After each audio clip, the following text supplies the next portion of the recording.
Hello everyone. Well, we all have a natural tendency to compare ourselves to others, whether intentionally or unintentionally, whether online or offline, and such comparisons helps us evaluate our own achievements, skills, personalities, and our emotions.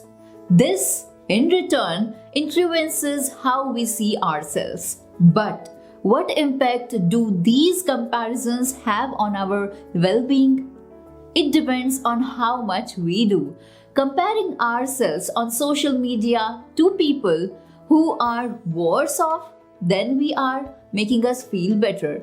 Of course, comparing ourselves to people who are doing far better than us, however, makes us feel inferior or inadequate instead. The social media platform we chose also affects our morale, as do crisis situations like the COVID-19 pandemic did.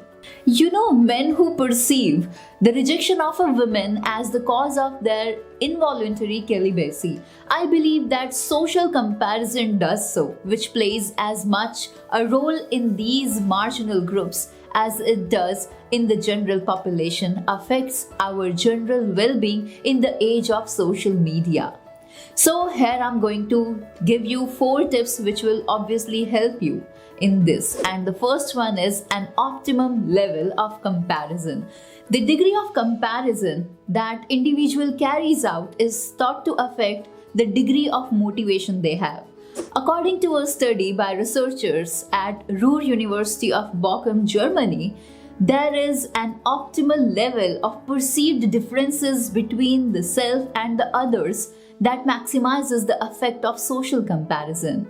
When people compare themselves to others who appear to be better off, they feel inferior, dissatisfied, or inadequate. Especially if we all see ourselves as vastly superior to others, we will not be motivated to improve because we already feel that we are good in all the positions. Yet, if we perceive ourselves as very inferior, we will not be motivated to improve since the goal seems too difficult to achieve.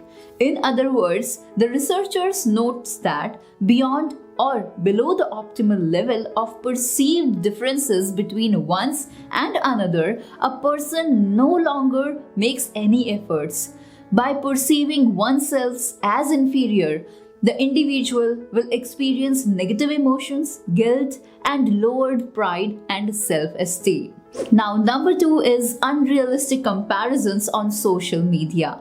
Social comparisons, therefore, have consequences both for our behavior and for our physical well-being. However, comparing ourselves to others at a restaurant, dinner does not necessarily have the same effect as comparing ourselves to others on a social media platform like Facebook. It is easier to invent an exciting existence or embellish certain aspects of things as on social media platforms than it is in real life.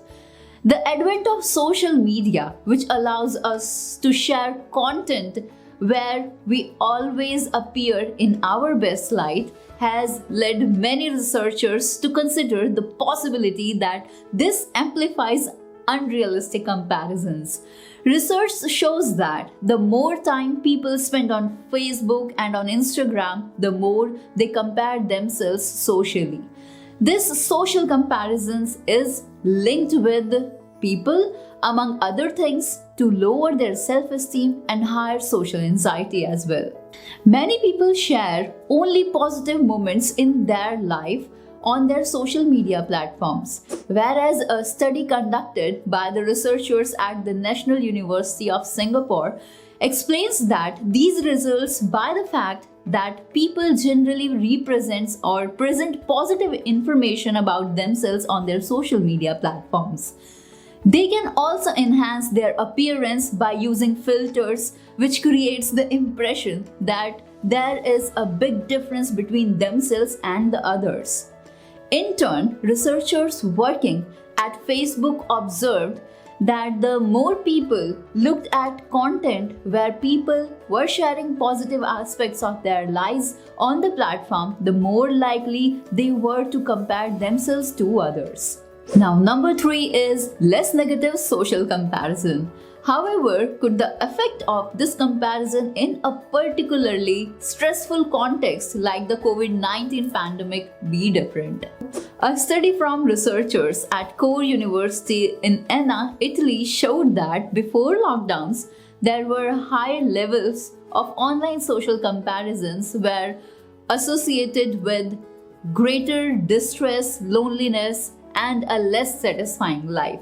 But this was no longer the case during the lockdowns.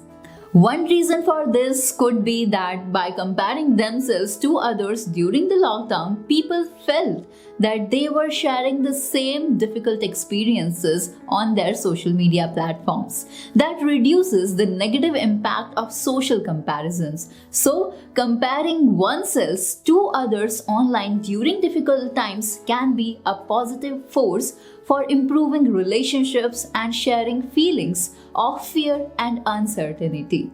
The shared difficulties experiences of COVID-19 lockdowns reduces the negative impact of social comparison. Now come to the last fourth point, that is a different effect depending on the social media. Well, there are distinctions to be made depending on which social media platform a person is using. Researchers at the University of Lorraine, France, consider that social media platforms should not be all lumped together. For example, the use of Facebook and Instagram is associated with low well-being, while Twitter is associated with more positive emotions and higher life satisfactions. One possible explanation is like Facebook and Instagram are known to be places for positive self-representations and presentations, unlike Twitter, where it is more appreciated to share one's real opinion and emotions. Trying to get social support on social media during the COVID-19 pandemic may reactivate negative emotions instead of releasing them, depending on which social media platform a person is using. Many things motivate us to compare ourselves socially, whether we like it or we don't like it. Social media imposes us to more of those motivations, depending on the type of content that is being shared on our social media platforms. Whether it is positive or negative, we tend to refer to it when we are self-evaluating. Sharing content that makes us feel good about ourselves and garners praises from others is very nice. But you have to consider the effect of these posts on the others too. Yet, overall, I believe that sharing your difficulties in words or pictures or in videos can still have positive effects and bring psychological benefits to you. So start sharing your sorrows with your family and your friends in order to lessen them.